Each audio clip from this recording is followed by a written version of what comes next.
সামনে ২৬ তারিখ প্রত্যেকে জানেন ব্রিগেড একটা সভা আছে, শুনেছেন তো? শুনেন নাই? ওয়াকাফ জমি, মাদ্রাসা, মসজিদ, ঈদগাহ এগুলো আমাদের বাপ দাদুর রেখে যাওয়া দানের সম্পত্তি। এটা মমতা ব্যানার্জির না, মোদী সাহেবের না, কংগ্রেসের না, কোন দলের না। মনে রাখবেন, যত কোটি কোটি টাকার ওয়াকাফ সম্পত্তি আছে এগুলো আমাদের বাপ দাদা যেটাকে ফিক্সড করে দান করে গিয়েছিল, সেই সম্পদ হচ্ছে ওয়াকাফ সম্পত্তি। এইটা তারা বেদখল করবে, তারা ইচ্ছা মতো ব্যবহার করবে। আমরা অনেকে মনে করছি হুজুর ওসব বলে দরকার নেই, যাই হোক না ভাই। আপনার মসজিদ যেদিন ডিস্ট্রিক্ট ম্যাজিস্ট্রেট সাইনবোর্ড মেরে দিয়ে যাবে, আপনার মাদ্রাসাটা যেদিন জেসিবি দিয়ে উত্তরপ্রদেশের মতো ভেঙে দেওয়া হবে, আপনার কবরস্থানটা যেদিন ফুটবল খেলার মাঠ বানিয়ে নেওয়া হবে, মরণের পরে আপনার জানাজার নামাজের পরে লাশটুকু দাফন করার জায়গা পাবেন না। সেজন্য সংবিধান আমাদের যে অধিকার দিয়েছে, এই অধিকার রক্ষা করার জন্য আমরা ভারতের বাসিন্দা, আমরা ভারতকে দেশকে ভালোবাসি। এই দেশকে হিন্দু মুসলমান আমরা স্বাধীন করেছিলাম রক্ত দিয়ে। আজ গায়ের জোরে তারা পার্লামেন্টে আইন পাশ করে সমস্ত ওয়াকাফ সম্পত্তি দখল করবে, আর আমরা বাড়িতে বসে বসে ইল্লাল্লাহ জিকির করব। এটা ঈমানের দাবি না।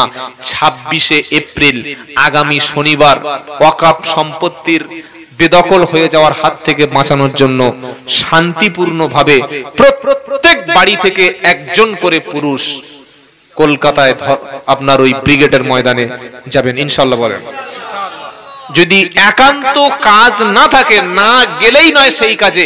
এই রকম সিচুয়েশন ছাড়া কোন যুবক বিশেষ করে ইয়াংদের বলছি বাবা, প্রত্যেকটা যুবক মাদ্রাসা, মসজিদ, ওয়াকাফ সম্পত্তি এটা রাষ্ট্র আমাদের অধিকার দিয়েছে দখল থাকার, আমাদের এটা কেউ দখল করতে পারবে না। তাই জান দিয়ে হলেও, জীবনের শেষ রক্তবিন্দু দিয়ে হলেও আল্লাহর সম্পত্তি, আল্লাহর এই জমিনে আমরা রক্ষা করব ইনশাআল্লাহ। সামনে ২৬ তারিখ যাচ্ছেন ইনশাআল্লাহ ব্রিগেডে, প্রত্যেকেই যাবেন। আর একটা কথা, এটাই শেষ, সেটা হলো এই, আল্লাহ সবচাইতে বেশি ভালোবাসে তওবাকারীকে। কাকে ভালোবাসেন? তওবা কাকে বলে? তওবার ৩টে শর্ত আছে। ১ নম্বর হলো জীবনে যে গুনাহগুলি করেছেন ওই গুনার কাজটা আজ থেকে পুরো থামিয়ে দেওয়া, পুরোপুরি স্টপ করে দেওয়া। ২ নম্বর হলো যে অপরাধগুলো এতদিন করে এসেছিলাম ওই পাপগুলি আমরা সকলে জানি, আগামী কাল থেকে ওই পাপ আর কোনো দিনের তরে করব না ইনশাআল্লাহ। ৩ নম্বর হলো যে পাপগুলো করেছিলাম এই পাপের বোঝা অনেক বেড়ে গেছে। অনেকে আমরা প্রচুর পাপ করেছি, গোপনে করেছি, প্রকাশ্য করেছি, আধারে করেছি, অফ ক্যামেরায় করেছি, অন ক্যামেরায় করেছি, যা কিছু করেছি রাতের আধারে আল্লাহর কাছে পাপের জন্য ক্ষমা চাইব। ৩টি শর্ত তওবার। ১, পাপ আর করব না। ২, পাপ সমস্ত বন্ধ করব। ৩ নম্বর হলো ভবিষ্যতে এই পাপ করব তো না, আর সাথে পাপের জন্য আল্লাহর কাছে কাঁদবো। ৩টি শর্ত যার মধ্যে আছে। কোরআন শোনাচ্ছে ১৯ নম্বর পারা ৫ নম্বর পৃষ্ঠা ২ নম্বর লাইন ৭০ নম্বর আয়াত। আল্লাহ বলছেন ইল্লা মান তাবা ওয়া আমানা ওয়া আমিলা সলিহা ফাউলাইকা ইউবাদদিলুল্লাহু সাইয়্যাতিহিম হাসানা। কিন্তু যারা ঈমান আনবে, তওবা করবে, ফিরে আসবে, আমি আল্লাহ তাদের জীবনের সমস্ত পাপকে মাফ করে দেব, আর সাথে সাথে যে পাপগুলি হয়েছিল ওই পাপগুলি নেকি দিয়ে পূরণ করে দেব। বুঝতে পারছেন কি বললাম? আল্লাহর কোরআন থেকে যে পাপগুলো হয়েছে ওগুলো তো মুছে যাবে, আর পাপের জায়গাগুলো, পাপটাকে আল্লাহ নেকি দিয়ে প্লাস করে দেব। সুবহানাল্লাহ বলেন। তওবা করব ইনশাআল্লাহ। আজ থেকে আর নামাজ ছাড়বো না, সকলে বলি ইনশাআল্লাহ। আর মিথ্যা বলবো না, বলি ইনশাআল্লাহ। প্রত্যেকে কোরআন শিখবো, বলি ইনশাআল্লাহ। আপনার স্ত্রী, আপনার বোন, আপনার মা, আপনার বোনকে পর্দার সঙ্গে রাখবেন, সকলে বলি ইনশাআল্লাহ। বলি ইনশাআল্লাহ। আপনাকে ইসলাম সম্পর্কে, ধর্ম সম্পর্কে, আল্লাহ সম্পর্কে, নবী সম্পর্কে একটু পড়াশোনা করতে হবে। কোন স্কুলে যাবেন, কোন কলেজে যাবেন, কোন ইউনিভার্সিটিতে যাবেন, কোন ইনস্টিটিউটে আপনি সেখানে ভর্তি হবেন, চুল দাড়ি তো হাফ পেকে গেছে, সে সুযোগ নাই। এখনো সুযোগ আছে, সময় আছে আপনার ঘরের মধ্যে, আপনার বাড়ির মধ্যে ইসলাম নিয়ে, দিন নিয়ে, ধর্ম নিয়ে চর্চা করা। কিন্তু আমরা মুসলমানরা পরচর্চা করতে খুব পছন্দ করি। সাদ্দামের বউ কি করছে, ইউনুসের ভাবি কি করছে, বিলকিস বানু কি করছে, সেই মারিয়ামের মা কি করছে, এই আলোচনা করতে করতে 2 ঘন্টা। আমার কবর কি হবে, আমার পরকালে কি হবে, এই নিয়ে আমরা খুব কম ভাবি। আমরা যারা এসেছি, আমরা ইসলামকে ভালোবেসে যারা এসেছি, আমরা কি পড়ে মুসলমান না আমরা শুনে মুসলমান? একটু উত্তর দিন। শুনে। কিন্তু মুসলমান হওয়ার প্রথমে ইসলাম ধর্মটা যে কথা দিয়ে, যে বাক্য দিয়ে, যে সেন্টেন্স দিয়ে শুরু হয়েছিল, সেটা কিন্তু শুনে মুসলমান হও এমন কোনো কথা না। মুহাম্মদ সাল্লাল্লাহু আলাইহি সাল্লামের বয়স 40। কাবা শরীফ থেকে প্রায় 2.5 কিলোমিটার দূরে হেরা নামক একটা পাহাড়, সেখানের ছোট্ট একটা গুহায় বসে তিনি গোটা পৃথিবীটাকে, গোটা জগৎটাকে স্টাডি করছেন যে মানুষদেরকে কিভাবে খারাপ পথ থেকে ভালো পথে আনা যায়, কোন পদ্ধতিতে আনা যায়।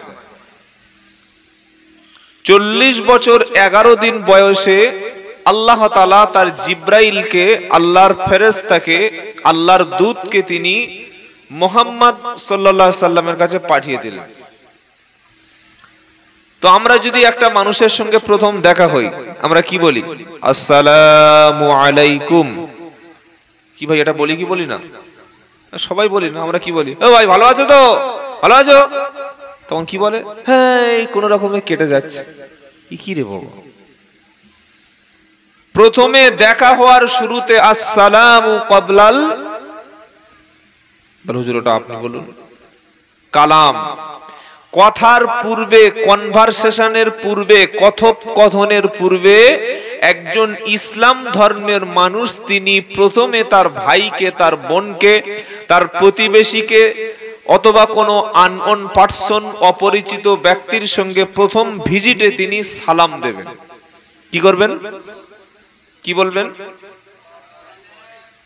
আসসালামু আলাইকুম, তাই তো নাকি? এরকম সালাম আছে না? নাই। আসসালামু আলাইকুম। কি রে বাবা, তো সেই রাজনৈতিক নেতাদের মতো সালাম। আসসালামু আলাইকুম। প্রথমে দেখা হলে বলবে আসসালামু আলাইকুম। এটা কি আছে? টাটা দিয়ে বার হয়ে চলে গেলাম। আপনার একটা নির্দিষ্ট কৃষ্টি আছে, কালচার আছে, সভ্যতা আছে, সিভিলাইজেশন আছে, আপনার সভ্যতা আছে, আপনি আন্দাজেই বললে হবে না। তাহলে আজ থেকে আমরা দেখা হলেই কি বলবো? আসসালামু আলাইকুম। জিব্রাইল দেখা হলো নবীকে একদম পাহাড়ের গুহার মধ্যে। আসসালামু আলাইকুম। ওয়া আলাইকুম আসসালাম, আমি জিব্রাইল, আনা জিব্রাইল। এটা বলার পরে জিব্রাইল নবীকে বললেন, হে নবী, এরকম বড় বড় দাড়ি রাখতে হবে, মাথায় এত বড় টুপি পরে পাগড়ি জড়াতে হবে, হাঁটুর নিচে পাঞ্জাবি পরতে হবে, মাঝে মাঝে গরু, ছাগল, মোষ, ভেড়া খেতে হবে, আর 5 ওয়াক্ত নামাজ পড়তে হবে। এই কথাগুলো জিব্রাইল মুহাম্মদ সাল্লাল্লাহু আলাইহি ওয়াসাল্লামকে প্রথমে বলেছিলেন, তাই তো নাকি ভাই? মোটামুটি আপনাদের মধ্যে কিছুটা জ্ঞান আছে দেখে বোঝা যাচ্ছে। জিব্রাইলের প্রথম দেখাতে, প্রথম ভিজিটে, প্রথম সাক্ষাতে না নামাজ, না রোজা, না হজ, না যাকাত, না দাড়ি, না টুপি, না পাঞ্জাবি, কোন সাবজেক্টের উপরে সেদিন কোনো আলোচনা হয়নি। জিব্রাইলের সাথে ফার্স্ট ভিজিট যেদিন মুহাম্মদ সাল্লামের হয়েছিল, প্রথম দেখাতে, প্রথম মুলাকাতে যে শব্দটা জিব্রাইল উচ্চারণ করেছিলেন, ওটি ছিল আমার আল্লাহর কথা। বলুন সুবহানাল্লাহ। জিব্রাইল কি বলেছিলেন এটা কোরআনে লেখা আছে। আমরা যারা পড়াশোনা করি, কোরআন জানি, আমরা বুঝেছি। আর যারা মরে গেলে এক খতম পড়ে দাদির নামে, নানির নামে দিয়ে দাও, ঝামেলা চুকে গেল, ওমাল বুঝতে পারবে না। কি বুঝলেন? তো জিব্রাইল দেখা হলো, কি বললো? ইকরা বিসমি রাব্বিকাল্লাযী খলাক, খলাকাল ইনসানা মিন আলাক, ইকরা রাব্বুকাল আকরাম আল্লাযী আল্লামা বিল, আল্লামা বিল ছুরি, তাই তো নাকি? কলম মুসলমানের কাছে আছে কোথায়? হজে যাচ্ছে দেখি সই করতে পারছেন না। হজ করতে যাচ্ছে, অফিসার বলছে চাচা এটা সই করুন, সিগনেচার করুন পাসপোর্টে, আমি সই করতে পারি না। কতটা পিছিয়ে আমরা শিক্ষা থেকে। জিব্রাইলের প্রথম দেখাতে জিব্রাইল বললেন পড়ুন, আবার বললেন পড়ুন, আবার বললেন পড়ুন, মুহাম্মদ সাল্লামের উত্তর ছিল মা আনা বিকারিইন, আমি পড়তে জানি না। পড়াশোনা জিনিসটা কি আমি তো আল্লাহ আমাকে শিক্ষা দেয় নাই। জিবরাইল আবার বললেন পড়ুন। পরবার 3 বার যখন তিনি বললেন, মুহাম্মদ সাল্লাল্লাহু আলাইহি ওয়াসাল্লাম যখন বললেন আমি জানি না, এবার জিবরাইল নামক ফেরেশতা মুহাম্মদ সাল্লাল্লাহু আলাইহি ওয়াসাল্লামকে বুকের সাথে ধরে ভালো করে প্রেসার ক্রিয়েট করে 5টি বাক্য সেদিন শিখিয়ে দিল। ইসলামের প্রথম শব্দ, ধর্মের প্রথম বাণী, কোরআনের প্রথম বাণী আসমান থেকে পৃথিবীবাসীর জন্য যেটা এসেছিল সেটা হলো আগে তোমাকে পড়তে হবে। 3 ঘন্টা বক্তব্য শুনুন, হা করে শুনবে, এত বড় বড় হা হয়ে যাবে। আর 10 মিনিট বই পড়তে বলুন, পড়বে না। না পড়ুক, একজন পড়ছে, তুই বাবা শোন বসে বসে, সময় নয়। কি বলছি বুঝতে পারছেন না? পড়ারও সময় নাই, কেউ পড়ছে সেখানে শোনার সময় নাই, তাহলে আপনার সময়টা কোথায় আছে বলুন? এজন্য ভাইরা ইসলামের প্রথম শব্দ ছিল তুমি পড়ো। পড়লে তবে তুমি জানতে পারবে, না পড়লে তুমি মুসলমান হতে পারবে না, না পড়লে তুমি ইসলাম পালন করতে পারবে না, না পড়লে তুমি আল্লাহ চিনতে পারবে না, না পড়লে তুমি রসুল চিনতে পারবে না, না পড়লে কোনটা হালাল আর কোনটা হারাম তুমি চিনতে পারবে না। তুমি লটারির টিকিটের ব্যবসা করবে আর মনে করবে আল্লাহ আমার রুজিতে বরকত দিচ্ছে। কি বলছি বুঝতে পারছেন না? মুসলমানের ছেলে লটারির টিকিট বিক্রি করছে আর বলছে হুজুর দোয়া করুন, এবছর ঘরে ছাদ ফেলে দিয়েছি, সামনে বছর ইনশাআল্লাহ 6টা কলম তুলেছি, আরো 2 কামরা ঘর হবে। কিসের ব্যবসা ভাই? বললে বিশাল ব্যবসা, ডিআর লটারি, মানে রাজ্য সরকারের যে লটারিটা। কি বলছি বুঝতে পারছেন না? ও পড়েনি তো জানবে কি করে? অথচ এই লটারি, এই জুয়া, এই মদ, নেশা কোরআনুল কারিমে 7 নম্বর পারা 2 নম্বর পৃষ্ঠা 1 নম্বর লাইন 90 নম্বর আয়াত সূরার নাম মাইদা, এখানে কঠোর ভাবে আল্লাহ রেস্ট্রিকশন করে দিয়েছে, কঠোর ভাবে হারাম করে দেওয়া হয়েছে। পড়লে তবে তো জানবো আল্লাহ কি বলছেন। এবার আল্লাহর কথাটা শুনেন, ইয়া আইয়ুহাল্লাযীনা আমানু ইন্নামাল খামরু ওয়াল মাইসিরু ওয়াল আনসাবু ওয়াল আজলামু রিজসুম মিন আমালিশ শাইতান ফাজতানিবুহু লাআল্লাকুম তুফলিহুন। ইন্নামা ইউরিদুশ শাইতানু আন ইউকিয়া বাইনাকুমুল আদাওয়াতা ওয়াল বাগদাউ ফিল খামরি ওয়াল মাইসিরি ওয়া ইয়াসুদ্দাকুম আন যিকরিল্লাহি ওয়া আনিস সালাত ফাহাল আনতুম মুনতাহুন। ঈমানদারদের বলছে, আমরা সকলে ঈমানদার, আলহামদুলিল্লাহ বলেন, আলহামদুলিল্লাহ বলি। কি বলছেন? ইয়া আইয়ুহাল্লাযীনা আমানু, ও বিশ্বাসী বান্দারা, যারা আল্লাহকে বিশ্বাস করো, রাসূল করিম সাল্লাল্লাহু আলাইহি ওয়াসাল্লামকে বিশ্বাস করো, তোমরা শোনো কি বলছে। ইন্নামাল খামরু ওয়াল মাইসিরু, ইন্নামাল খামরু ওয়াল মাইসিরু, নিশ্চয়ই মদ এবং জুয়া, মদ এবং জুয়া, মদ এবং, জোরে বলুন, মদ এবং জুয়া। আমাদের মুসলমানের ছেলেরা সবচাইতে বেশি মাল খায়, আর লটারির টিকিটের দিকে মুসলমানেরা 1 নম্বর আছে। আল্লাহ বলছে তুমি যদি মুসলমান দাবি করো, তুমি যদি ঈমানদার দাবি করো, তাহলে মদ এবং জুয়া, ভাগ্য বেদি, লটারি সবকিছু শয়তানের কাজ।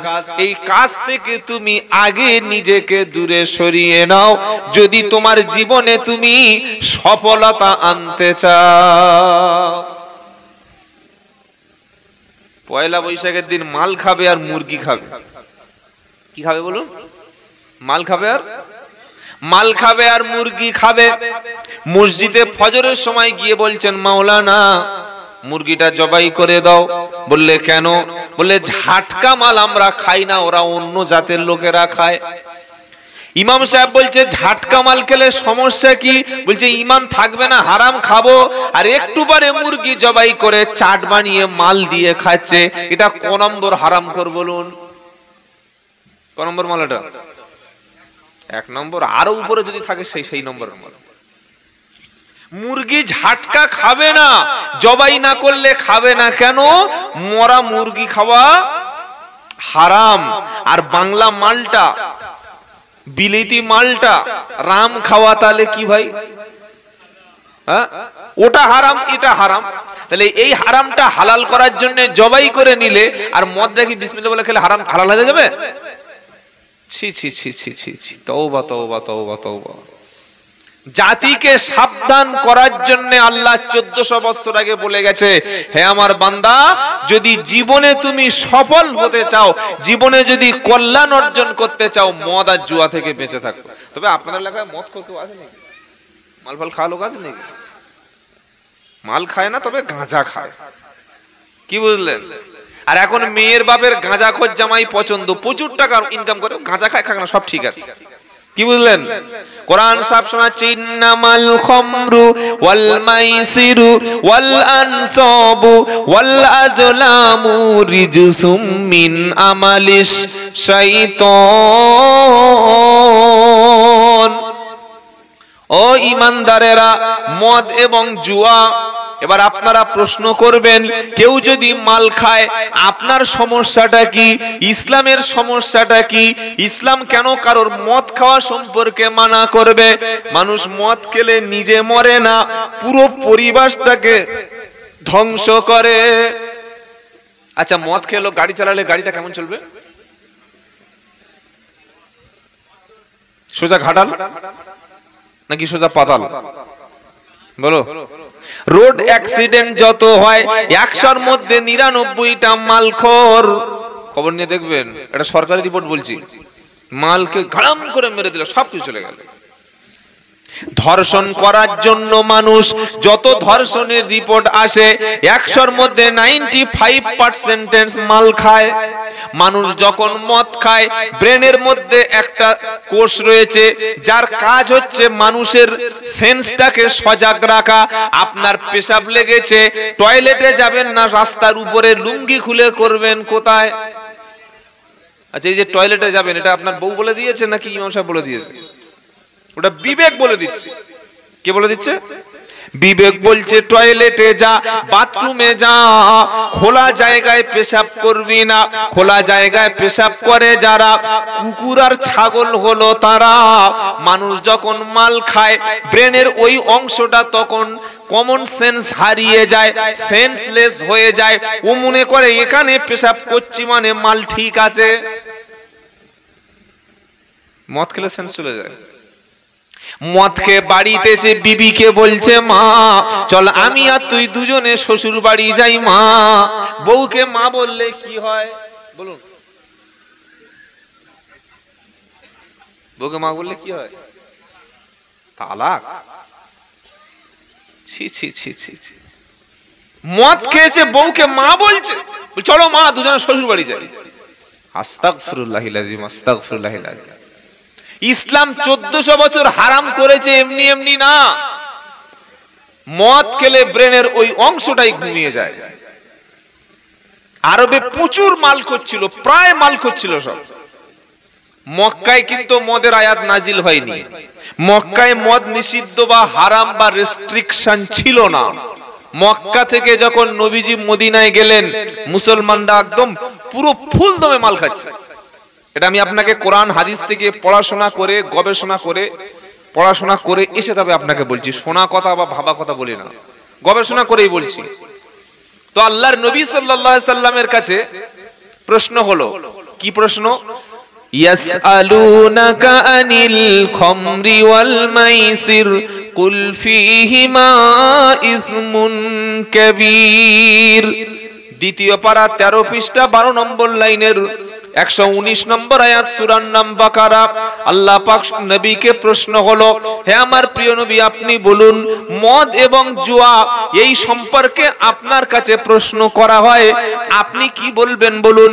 আমার নবী নিজের থেকে বানিয়ে নিজে মন যেটা চেয়েছে, মাথায় যেটা এসেছে, মগজে যেটা লেগেছে, এমন কোনো কথা তিনি বলতেন না। আল্লাহ না বললে নবী কখনো উচ্চারণ করতেন না। আমার আল্লাহ শোনাচ্ছে, হাবিব আপনি বিশ্ববাসীর কাছে বলুন, কুল ফীহিমা ইসমুন কবীর, মদ এবং জুয়া এ দুটি হলো পাপ। যে মাল দিয়েছেন মাঝে মাঝে লাভ মারার জন্য বসে থাকো, মাঝে মাঝে ফাটবে আর লাভ দিয়ে ঠেলে উঠতে হবে, কিছু করার নেই। কি বুঝলেন? বেলুন দিয়েছে মানে তো বেলুন ফাটবে, আর ফাটলে আপনারাও একটু লাভ দিয়ে উঠবেন। ভালো হয়েছে, মাঝে মাঝে ঘুমটা ছেড়ে যাবে। জাতি তো এমনি ঘুমন্ত জাতি। কি জাতি বলুন? ঘুমন্ত জাতি। জুমার দিন খুতবার সময় ঘুমাচ্ছে, দেখেছেন? আপনি ঘুমাচ্ছেন নাকি? দেখেছেন তো জুমার দিন ঘুমায়? ঘুমায় তো ঘুমাচ্ছে। ইমাম খুতবা দিচ্ছে আর ওই সময় ঘুমিয়ে যাচ্ছে, ঘুমিয়ে ঘুমিয়ে মুখ থেকে লাল ঝরে। কি সর্বনাশ! লাল ঝরে পাশে পড়ে গেছে। এইরকম একটা ছেলে মাদ্রাসা সবে 2 ক্লাস পড়েছে। ও চাচা ওযু করে এসো, এক থাপড় দাঁত ফেলে দেব। ওযু করবো কেন বে? ছেলেটা বলছে, এই যে পড়ে গেছো ঘুমিয়ে, ওযুটার থাকে না, বিনা ওযুতে নামাজ পড়লে ও নামাজ হবে না। চুপ! 2 দিন মাদ্রাসা পড়েনি, বেশি বুঝে গেছে। আমার থেকে বেশি বুঝো? আমি 60 বছর নামাজ পড়ছি, এগুলো এমনি এমনি পাকিনি, পড়ে পড়ে পেকেছে। তোমার এগুলো পাকতে পারে, মাথা থেকে পা পর্যন্ত পাকতে পারে, কিন্তু শরীয়তের কোনো ইলম তোমার কাছে নাই, তুমি এটা বলতে পারো না। কিছু জিজ্ঞাসা করতে হলে, শরীয়তের বিষয়ে কথা বলতে হলে আলেমদের কাছে পরামর্শ করতে হবে। হঠাৎ করে বলে দিল ওযু হয় নাই, আর ওই বিনা ওযুতে নামাজ পড়ে সারা জীবন মনে করছে জুমার নামাজ হয়ে গেছে। কবরে গিয়ে ফেরেশতারা খাতা খুলে দেখছে খালি ব্ল্যাঙ্ক পেপার জমা দিয়েছে, একটাও মাল নাই। বললে আল্লাহ কি হলো? বললে ঘুমিয়ে পড়ে গেছিলে, মাল কই বলো? কি বুঝলেন? তো জাতিটা তো ঘুমন্ত জাতি, ঘুমিয়ে আছে। ফজরের সময় সবচাইতে সজাগ থাকবে মুসলমানেরা। কি বলছি বুঝতে পারছেন না? আসসালাতু খায়রুম মিনান নাওম। মাইক আছে মসজিদে? মাইকটা কি ওটা ভূত তাড়ানোর জন্য দেওয়া হয়েছে, তাই তো? জিন ভূত তাড়ানোর জন্য মাইক এজন্য দিয়েছে, কিয়ামতের দিন আল্লাহর ফেরেশতা যখন গলায় দড়ি দিয়ে জাহান্নামের দিকে টেনে নেবে, হাতে পায়ে দড়ি পরাবে। বললে হুজুর দড়ি পরাবে কে? বললে বলো। কোরআন শোনাচ্ছে, খুদুহু ফাগুল্লুহু সুম্মাল জাহিমা সাল্লুহু সুম্মা ফি সিলসিলাতিন দারুহা সাবউনা দিরাআন ফাসলুকুহু ইন্নাহু কানা লা ইউমিনু বিল্লাহিল আযীম ওয়া লা ইয়াহুদ্দু আলা তুআমিল। কি হতে পারে? তো আমিল মিসকিন। আল্লাহ বলবেন ধর, খুদুহু এ ফেরেশতারা ধর, ফাগুল্লুহু গলায় বেড়ি পরা, ওটা সুতো না, ওটা প্লাস্টিকের কোনো দড়ি না, এ গরু বাঁধা কাছি না, গাছ কাটা মোটা, আমরা কাছি দড়ি বলেন তো নাকি? কাছি তো, কাচির কোন দড়ি না। ওটা কেমন দড়ি? লোহার শিকল হবে, আগুনে উত্তপ্ত হবে। কত লম্বা হবে? তো কোরআন শোনাচ্ছে, সুম্মা ফি সিলসিলাতিন সিলসিলাতিন দারুহা সাবউনা দিরাআন ফাসলুকুহু 70 গজ লম্বা হবে, আগুনের তৈরি শিকল হবে, গলায় একটা ঝুলিয়ে দেবে, দুটো হাত পিছনে ঝুলিয়ে দিয়ে জাহান্নামের দিকে নিয়ে চলে যাবে। বান্দা জিজ্ঞাসা করলো, আল্লাহ কি ব্যাপারটা তো বুঝতে পাচ্ছি না। মিলাদে সুবহানাল্লাহ বলে ফাটিয়ে দিয়েছিলাম, মরণের 40 দিন পরে খানা করে দিয়েছিলাম, বাড়িতে মাঝে মাঝে মিলাদ হতো, মাথায় টুপি দিয়ে মাঝে মাঝে মুসলমান সেজে মসজিদে যেতাম। কিন্তু আজকের হাত পা বাঁধা কেন বুঝলাম না। আমার আল্লাহ সেদিন বলবে ঘটেছিল জুমার দিন ঘটনা, বিনা ওযুতে সারা জীবন জুমা চালিয়েছিলে, ও নামাজ কবুল হলো না। ফজরের সময় আসসালাতু খায়রুম মিনান নাউম যেটা বলা হয় মাইকে, ওটা মুয়াজ্জিন সাহেব বলে উনি ওনার দায়িত্ব পালন করেছেন। আমাদের দায়িত্ব ছিল তার ডাকে সাড়া দিয়ে মসজিদকে ভরিয়ে দেওয়া। যে জাতি আল্লাহর ডাকে সাড়া দিতে পারলো না, এই জাতি আল্লাহকে চিল্লে মরে গেলে আল্লাহ ডাক সাড়া দেবে? হ্যাঁ না বলেন? বলছে আল্লাহ ফিলিস্তিনি মেরে দিচ্ছে, ইরাকে কই ফেরেশতা আসছে না, তো ফেরেশতা এসে কি করবে? আপনি তো আল্লাহর ডাকে 5 বার সাড়া দেননি। ওয়াকাফ নিয়ে প্রচুর আন্দোলন হচ্ছে, আরো হবে, শান্তিপূর্ণভাবে হবে, গণতান্ত্রিক পদ্ধতিতে হবে। কিন্তু একটা কথার উত্তর আমাকে দিন, মসজিদ তারা দখল আগে করেছে না আগে মসজিদটা আমরা ছেড়ে দিয়েছি? কোনটা বুঝে বলুন। যখন ছেড়ে দিয়েছি আমরা, ওই পড়ে থাকা জিনিস আর আমাদের না। আপনি বিয়ে করে বউকে শ্বশুর বাড়িতে রেখে, বাপের বাড়িতে রেখে 10 বছর যদি বেঙ্গালোরে যান, গুজরাটে যান, মুম্বাই কাজ করতে যান, ফোন নাই, কথা নাই, খবর নাই, মেসেজ নাই, দেখা নাই, কোনো খবর নাই, এসেও মাল থাকবে? জোরে বলুন। বউ থাকবে, কিন্তু অন্য কারো বউ হবে, আপনার দখলে থাকবে না। গ্রামে বিশাল বড় মসজিদ, বলে হুজুর আমাদের মসজিদ দেখুন, উঠে মসজিদ দেখতে গিয়ে মাথা টুপি পড়ে গেছে, এত উঁচু মসজিদ। আসরের সময় আজান হয়ে গেল, আল্লাহু আকবার, আল্লাহু আকবার, আল্লাহু আকবার, আল্লাহু আকবার। এবার একটা একটা করে বাক্য হয়ে যাচ্ছে, আশহাদু আল্লা ইলাহা ইল্লাল্লাহ, তারপরে হাইয়া আলাস সালাহ, হাইয়া আলাস সালাহ। এর মানে কি জানেন তো? এর মানে কি জানেন তো? মুয়াজ্জিন বলছে নামাজের দিকে এসো, ছাত্র তুমি নামাজের দিকে এসো, বৃদ্ধ নামাজের দিকে এসো, গরিব নামাজের দিকে এসো, ধনী নামাজের দিকে এসো, 60 বছর, 70 বছর, 19 বছর, 20 বছর, এক ছেলের বাপ, 2 ছেলের বাপ, 3 ছেলের বাপ, বৃদ্ধ নামাজের দিকে এসো, চাষি এসো, কৃষক এসো, মাস্টার এসো, ডাক্তার এসো, পাপী এসো, মালখোর এসো, জিনাখোর এসো, ধর্ষক এসো, সবাই তোমরা নামাজের দিকে এসো। এটা একবার দুবার না, হাইয়া আলাস সালাহ দুবার করে বাক্য রিপিট করে। ফজর থেকে ঈশা দিনে 5 বার বাক্যটা সম্পন্ন করে। মুয়াজ্জিন 10 বার ডেকে নিয়েছে। যে জাতি মুয়াজ্জিনের ডাকে সাড়া দিতে পারে না, শুনেও সিগারেট টানতে টানতে চলে যায়, শুনেও মোবাইলে গেম খেলতে খেলতে চলে যায়, আজান শুনে দোকানের দিকে পা বাড়ায়, আজান শুনে বিবির হাত ছাড়তে পারে না, আজান শুনে ঘরের কাজটা ছাড়তে পারে না, আজান শুনে দোকানে ঝাপটা বন্ধ করতে চায় না। মসজিদে গিয়ে দেখি 300 মুসাল্লি, 300, একটা মহল্লায় 300 মুসলমান, আর মসজিদে গিয়ে দেখি মাত্র 7 জন বসে আছে। বাকি লোকগুলো মসজিদের সঙ্গে সম্পর্ক রাখে না, বছরের পর বছরে মসজিদে জামাত হয় না, আজান দিয়ে লোক খুঁজে পাওয়া যায় না। মসজিদ যখন এমন হয়ে পড়ে থাকবে, আল্লাহর গজবে মসজিদটা তখন বেদখল হবে। ও মসজিদে চিল্লালে আর লাভ হবে না।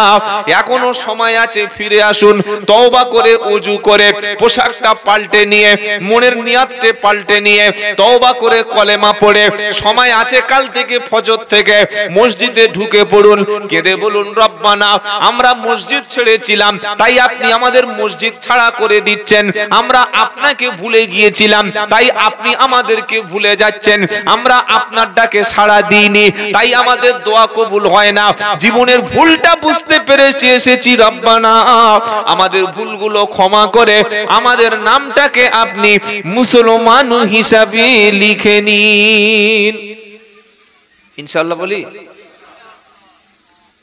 নেতার ডাকে ব্রিগেড ভরে যায়, তাই না?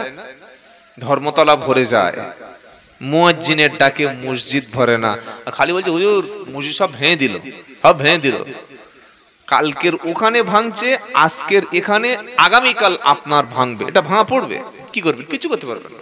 আর জিবরাইল আসবে না, ফেরেশতাও আসবে না। ফেরেশতারা অত বোকা না যে আপনার জন্য তারা মার খেতে যাবে। কি বুঝলেন? ফেরেশতাদের আল্লাহ যেখানে সেখানে তো পাঠাবে না। সেজন্য ভাইরা তওবা করে আল্লাহর ঘরে আমরা ফিরে আসবো বলি ইনশাআল্লাহ। আসবো ইনশাআল্লাহ। আল্লাহ তৌফিক দিক, সকলে বলুন আল্লাহুম্মা আমিন। আজকের আল্লাহকে যদি আমরা ভুলে যাই, কিয়ামতের দিন আল্লাহ সেদিন আমাদেরকে ভুলে যাবে। গিয়ে কি বলবে? তো কোরআন শোনাচ্ছে, আল্লাযীনা তাখাদু দীনাহুম লাহওয়া ওয়া লাইবা ওয়া গাররাতুহুমুল হায়াতুদ দুনিয়া ফালইয়াউমা নানসাহুম কামা নাসু লিকা ইয়াউমিকুম হাদা ওয়া মা কানু বি আয়াতিনা ইয়াজহাদুন। ৮ পারা ১৫ পৃষ্ঠা ১৩ নম্বর লাইন ৫১ নম্বর আয়াত, সূরার নাম আরাফ। আল্লাযীনা তাখাদু দীনাহুম লাহওয়া ওয়া লাইবা, যারা ধর্মকে, দিনকে খেলতামাশা, রং তামাশা, যা খুশি তাই করব, মাঝে মাঝে জুমা পড়ব, মন চাইলে ঈদ পড়ব, মাঝে মাঝে কোরআন পড়ব, মাঝে মাঝে জলসা শুনবো, জলসায় বসে সুবহানাল্লাহ, গাজনে গেলে ফাটিয়ে দেব। কি বললেন? সিনেমাও দেখে আবার বক্তব্য শুনে, এরকম ভালো মানুষ আছে। বউকে ভালোবাসে, আবার ২ ঘন্টা গার্লফ্রেন্ডও আছে। কি বলছি বুঝতে পারছেন না? বউকে প্রচুর ভালোবাসে, রাতের বেলা বউ, দিনের বেলা আরেকটা মালের সঙ্গে ঘুরছে। এ কি? জলসায় বসলে টুপি দেয়, এখানে সুবহানাল্লাহ বলে, এখানে দরুদ শরীফ পড়ে, আবার গানের মজলিস, ফাংশন, এরকম হারাম অনুষ্ঠান দেখলে ওখানে শুনে, আর এর নাম তো এনজয়। মানে দুনৌকোয় পা দিয়ে চলা মাল। কি বুঝলেন? এদিকে হাফ আছে, এদিকে হাফ আছে, মানে ধর্মটাকে খেলতামাশা, রং তামাশা মনে করেছে। এরকম লোক আছে না? আরে বলছেন না কেন? আচ্ছা, আপনারা যদি একটু আমার দিকে এগিয়ে আসেন, তো যারা আসছেন তাদের বসার সুবিধা হয়। জিকির করুন লা ইলাহা ইল্লাল্লাহ। সামনে সামনে, পিছনে না। যাদের কোমর টোমর ভাঁ আছে তারাই বসুন, আর ভালো মানুষগুলো এগিয়ে আসুন। লা ইলাহা ইল্লাল্লাহ।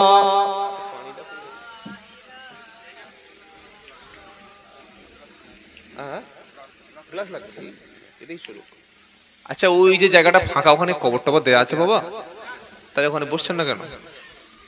আশ্চর্য লোক। সবাইকে বললাম, আবার ওনাদের আলাদা করে ইনভাইটেশন কার্ড দিতে হবে, মহা মুসিবত।